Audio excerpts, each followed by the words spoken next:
Okay, so our virtual machine is in the power off state. What I'm going to do, I'm going to click on the setting. I'll select the virtual machine because I just need to add a couple of additional settings before I can start installing the operating system on it. So let's hit the settings, and I think operating system, everything. Let's go to the system, and we by default it allocate only one CPU, and you can see I have 8 CPUs. So what I'm going to do, I'm going to allocate 3 so I can see some performance while I'm working in the virtual environment.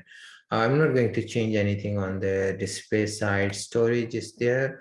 Yeah, so I need to now attach the ISO file or wherever my operating system ISO image, so it can be used to install the operating system on my virtual machine.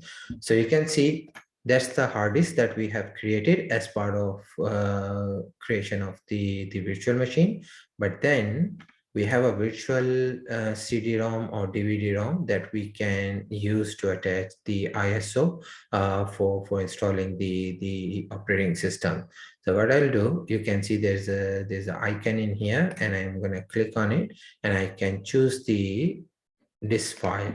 So if I click in here, so let me go to softwares, and I have Windows. By the way, you can download the trial Windows 2019 64-bit edition from Microsoft side.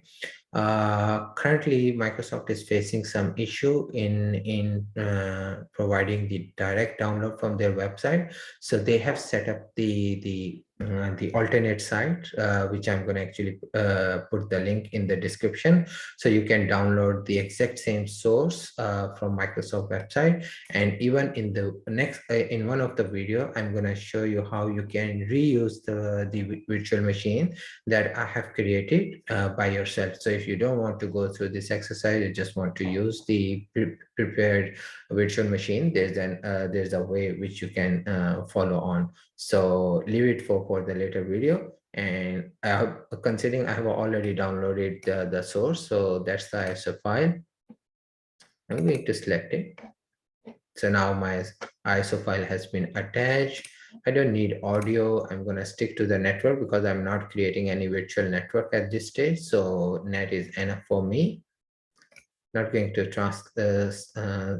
link any port at this stage. USB, I'm fine. I'm not attaching any USB. However, I'm going to attach the share folder. So what I'll do, because obviously I want to transfer some of the stuff from my host machine. So what I'll do, I'll mount this folder.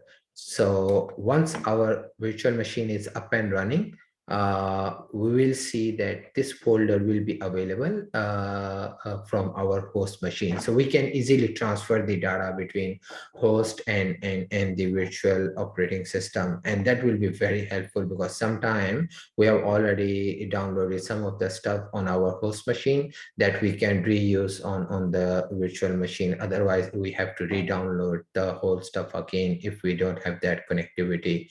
So that's a really great feature. So I'm going to select this folder, and later on we will see. We can give it a name, mount point, if we have, especially it works really well once we are working like on Linux or a non-Windows operating system. But I think for Windows that's enough. I'm going to click on auto mountain.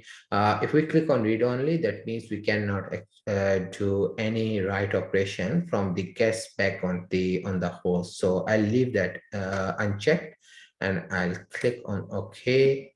So all good. User interface is more like the options you're gonna see once we spin up the virtual machine. So I think we are pretty good. So let's click OK. All the settings are there, and you can see a summary of these settings on the right hand side, so which provide you some brief overview about the configuration of your virtual machine. So I think we are good. So let's start installing in the next video. Thanks for watching, and I'll see you in the next video.